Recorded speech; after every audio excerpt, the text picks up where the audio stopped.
Oke, ketemu lagi dengan channel Les Online Fisika, tutorial dan hiburan ya. Ini seperti yang saya bilang di video sebelumnya, saya akan lanjutkan part 2. Part 2-nya ini kita akan memberikan contoh soal kalau gayanya dimiringkan. Kalau kalian ingin lihat bukan pembahasan, materi yang saya sampaikan di part 1, silakan klik link yang ada di deskripsi video, itu ada part 1-nya. Nah, dan video ini akan saya buat berpart-part, berpartisi ya, karena banyak sekali konsep usaha dan segala jenis-jenisnya. Nanti saya akan bahas di part 3 soalnya apa, part 4 apa, part 5 apa, akan saya bikin ya urutannya. Jadi yang pertama ini ada soal sebuah balok bermasa 10 kg ditarik dengan gaya 50 Newton sehingga berpindah sejauh 8 meter seperti gambar. Jadi kalau kita lihat ini sudah dikasih gambar ya. Ini berarti jarak perpindahannya tuh S-nya nih 8 meter nih. Seperti pada gambar. Jika alfanya 60 derajat, ini derajat ya. Artinya sudut kemiringan yang dibentuk oleh sudut si F sama bidang garis horizontalnya ini 60 derajat. Pertanyaannya itu, dan gesekan antara balok dan lantai diabaikan. Oh, jadi tidak ada gesekan. Jadi F geseknya tidak ada. Sebenarnya kan kalau dia dua bidang bersentuhan, ketika lantainya kasar akan menimbulkan gaya gesek. Ini tidak kita perhitungkan dalam menghitung usahanya nanti. Jadi diabaikan gaya geseknya. Kalau gaya geseknya ada, itu lebih ribet lagi soalnya. Berapakah usaha yang dilakukan gaya itu? Jadi dia nanya usahanya berapa. W, kalau kalian di part 1 masih ingat, itu rumusnya adalah F dikalikan S. Cuma ini berlaku kalau F-nya itu sejajar atau segaris dengan bidang perpindahannya. Sementara ini kan bidang perpindahannya horizontal gini. Sementara F-nya miring ke atas dengan gaya 50 Newton membentuk sudut 60 derajat. Maka kita harus gunakan gaya F yang ini, yang lurus ini. Fx-nya. Jadi nanti rumusnya berubah. Jadi rumusnya W sama dengan Fx dikalikan S, bukan F lagi. Ini tidak dipakai. Tapi yang kita gunakan adalah Fx-nya. Tapi untuk mencari Fx, otomatis kita perlu yang namanya vektor komponen. Jadi komponen vektor dari F itu ada Fx sama Fy. Di sini ada Fy. Di sini ada Fy nih. Nah, ini Fy. Cuman kita tidak gunakan Fy. Kecuali kalau ada gesek, nanti Fy-nya itu berpengaruh. Di sini tidak berpengaruh Fy-nya. Jadi kita tinggal cari Fx berdasarkan trigonometri. Nih ya, kalau kalian masih ingat di pelajaran matematika di segitiga ini nih. Siku nih. Ini kan alfanya di sini. Kalau kalian ingin mencari ini Fx-nya. Ini F-nya. Maka nilai Fx-nya itu sama dengan F dikalikan dengan cos alfanya. Kenapa dia dikalikan dengan cos? Karena tepat berada di samping sudut theta alfanya. Nih. Alfanya nih. Tepat dikenai garis sudut alfanya.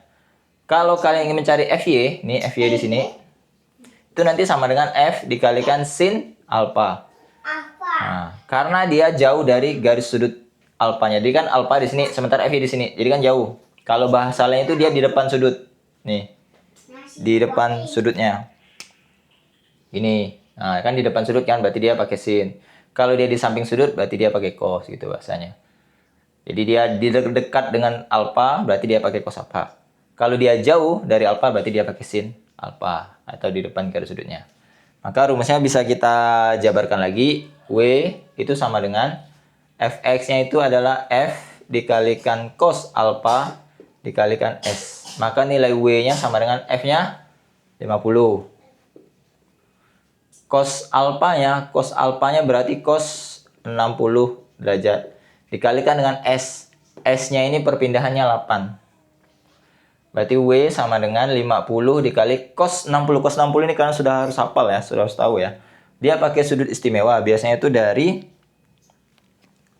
30 derajat. Kemudian ada 37 derajat.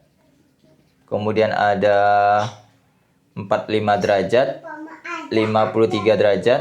60 derajat. 90 derajat. Nah, ini yang harus kalian ingat. Jangan sampai lupa. Jadi kalau cos 60 itu nilainya setengah atau 0,5 dikalikan 8. Ya, setengah atau 0,5. Berarti nanti ini 50, ini 4 berarti 200 joule. Nah, jadi jawabannya ini 200 joule. Ini sekedar intermezzo, saya akan kasih tahu sudut-sudutnya ini berapa tes nilai sin cos tannya. Sekedar mengingatkan juga ya. Jadi kan ada sin, ada cos, ada tan. Kalau sin 30 itu 0,5. Sin 37 ini 0,6. Dia naik ke atas nih. 45 itu setengah akar 2. Ini 53 ini 0,8 atau 4/5. Kalau sin 60 ini setengah akar 3. Sin 50 ini 1. Nah, kalau cos dibalik dari bawah dia ngitungnya. Jadi kita mulai dari 1 ya kan, 1. Kemudian sin 91 0. Sorry. Aduh, ini salah ini. Harusnya saya dari 0 ya. Sorry. Maaf. Harusnya saya mulai dari 0 dulu. 0 derajat. Nah, sin, cos, tan. Sin 0 itu 0. Nah, jadi kalau cos dia dimulai dari bawah sini. Berarti ini 1 ya kan. Naik bawah, naik ke atas setengah akar 3, naik lagi ke atas 0,8, naik lagi ke atas setengah akar 2, sama dia. Kemudian 53 naik ke atas ini 0,6. 60 berarti yang ini 0,5 1 0 berarti ini. Nah, gitu.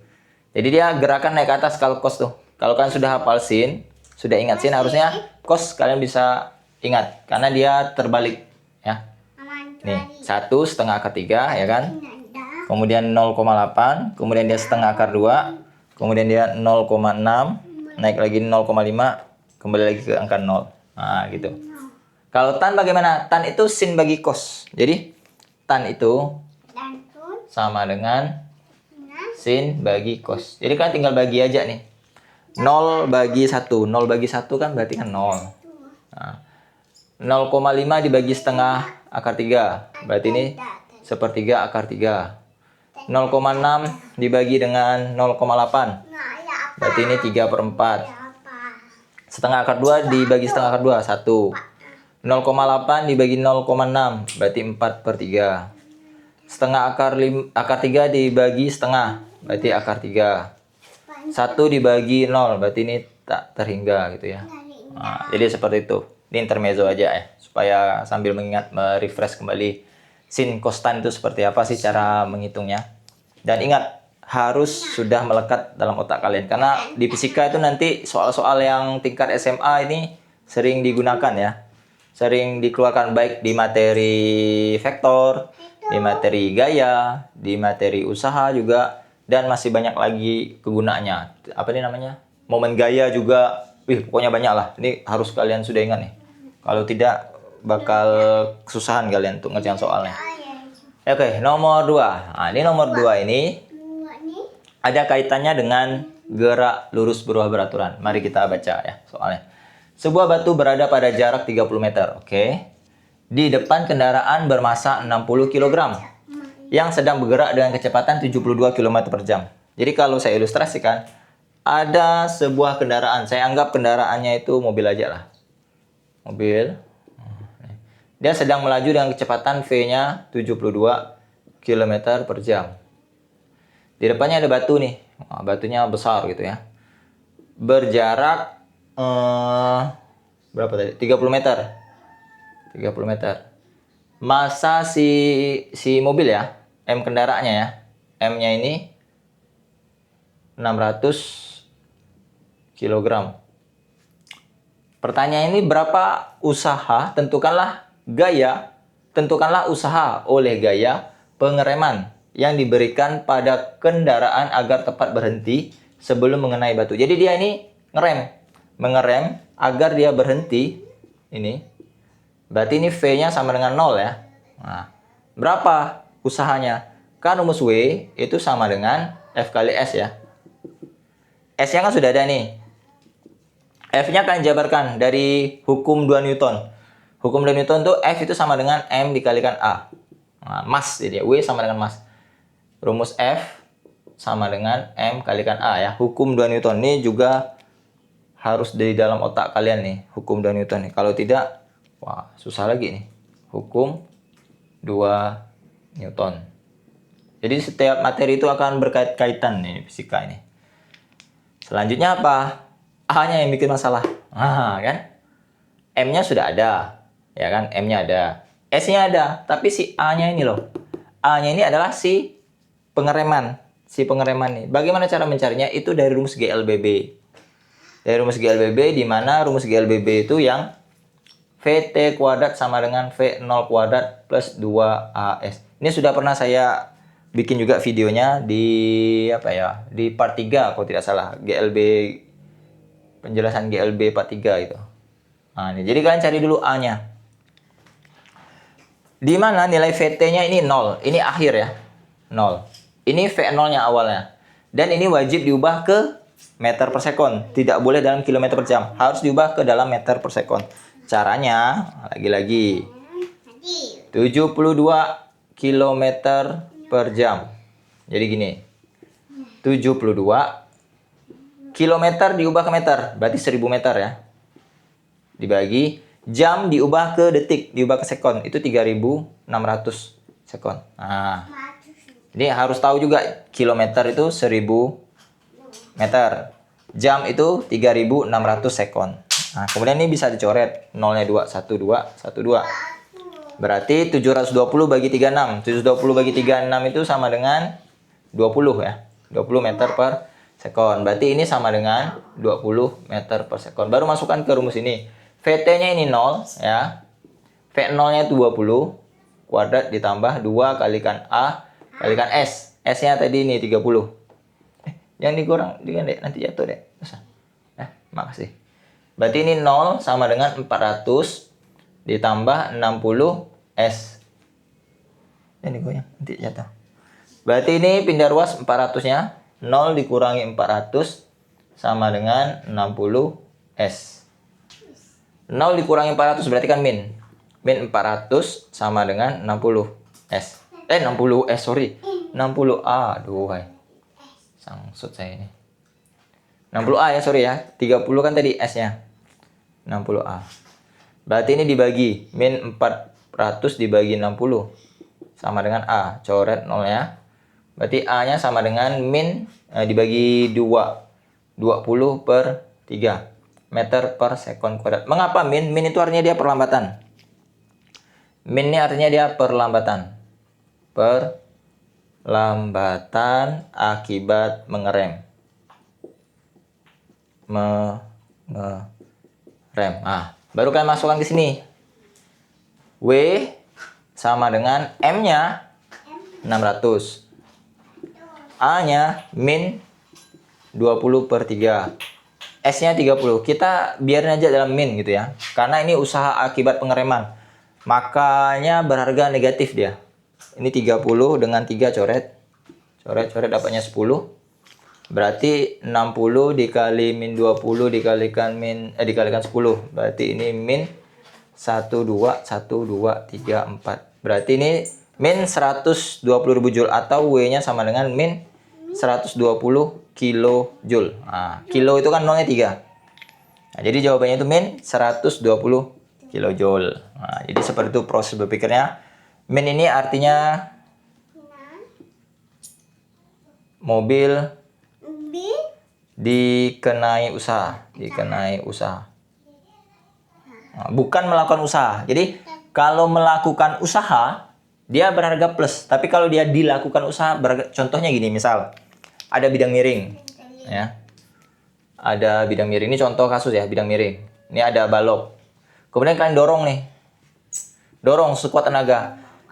Walaupun kalian dorong sekuat tenaga, ternyata kalian tidak mampu. Kalian dorong ke atas. Sementara balok ini lebih kuat, kalian akan mundur. Ini berarti usaha kalian tuh sia-sia, berharga negatif. Karena apa? Karena usaha yang kalian lakukan tuh tidak membuat dia berpindah sesuai dengan arah gerakan kalian. Arah gaya yang kalian berikan. Tetapi gaya beratnya ini yang mengakibatkan kalian kalah. Oke? Nah, gitu ya. Nah, kalau kalian mau jawabannya plus, boleh saja jawabannya plus. Tapi itu adalah usaha oleh gaya pengereman. Kalau ini artinya mobil dikenai usaha gitu. Oke, ini ada rumus lain sebenarnya untuk mencari W-nya ini. Saya kasih tahu. Dia pakai teorema usaha energi. Jadi menurut teorema usaha energi, usaha itu merupakan perubahan energi kinetik, ya. Teorema usaha energi.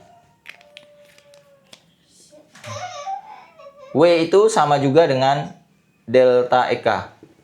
Sama juga dengan setengah atau gini. EK2 dikurangi EK1. EK2 dikurangi EK1. Jadi dia ini usaha itu merupakan perubahan energi kinetik. Jadi kalau dirumuskan secara sederhana nanti ini setengah M buka kurung V2 kuadrat dikurangi dengan V1 kuadrat. Nah, gitu ya. Diturunkan dari rumus ini. Ini saya tidak jabarkan penurunan rumusnya. Saya langsung kasih rumus jadinya saja dulu. Nah, nanti kalau ada kesempatan saya akan jabarkan bagaimana cara mendapatkan rumus ini ya. Ini V. Jadi V2 ini adalah kecepatan akhir. Kecepatan akhir. Satuannya meter per sekon. Kemudian V1 ini kecepatan awal. Kecepatan awal, satuannya meter per sekon. M itu massa ya, sudah tahu lah. EK itu energi kinetik akhir, energi kinetik awal dikurangi gitu ya. Dikurangi. Nah, ini saya akan lihatkan dari soal ini. Dari soal ini kalau kalian lihat, nilai V1-nya itu yang ini. Ini V1-nya. V1-nya sama dengan 20 meter per sekon. Kemudian V2-nya itu 0. Karena dia berhenti. Nih, berhenti pengereman sampai dia berhenti kan, berarti dia 0 V2-nya. Ya udah, tinggal masukkan berarti nanti W sama dengan setengah dikalikan M. Masanya tadi ini sama ya, tidak berubah ya, 600 ya. 600 buka kurung V2-nya 0 kuadrat dikurangi dengan 20 kuadrat tutup kurung. W sama dengan 300 dikali 0 dikurang. Ini min-nya tidak dikuadratkan ya, tetapi nilai ininya 20 dikuadratkan. Bukan nilai min-nya dikuadratkan, berarti 20 kuadrat. 400. Berarti W sama dengan 300 dikalikan min 400. Berarti sama dengan min 12000 Joule. Atau sama dengan min 120 kilojoule. Jadi sama saja kan jawabannya. Mau kalian cari dulu nilai A-nya seperti ini, atau langsung pakai teorema usaha energi juga boleh. Silakan pilih sesuai dengan konteks soal dan konteks kasusnya. Jadi cara apapun bisa digunakan asalkan sesuai dengan teori atau konsep yang ada. Jadi seperti itu pembahasannya, semoga bermanfaat dan semoga bisa diterapkan ke soal-soal sejenisnya. Tetap semangat belajarnya, nanti saya akan bikin part 3-nya. Part 3-nya itu hubungan usaha dengan energi mekanik. Energi mekanik langsung ya. Jadi saya akan bahas usaha energi mekanik, kemudian nanti ada secara sekilas juga saya akan bahas hubungan energi potensialnya seperti apa. Sama saja sebenarnya. W-nya itu nanti sama dengan delta EP juga. Energi potensial ini energi kinetik. Nanti saya akan bahas juga energi mekaniknya. Jadi seperti itu. Semoga bermanfaat. Sampai berjumpa di video berikutnya lagi. Terima kasih. Dadah.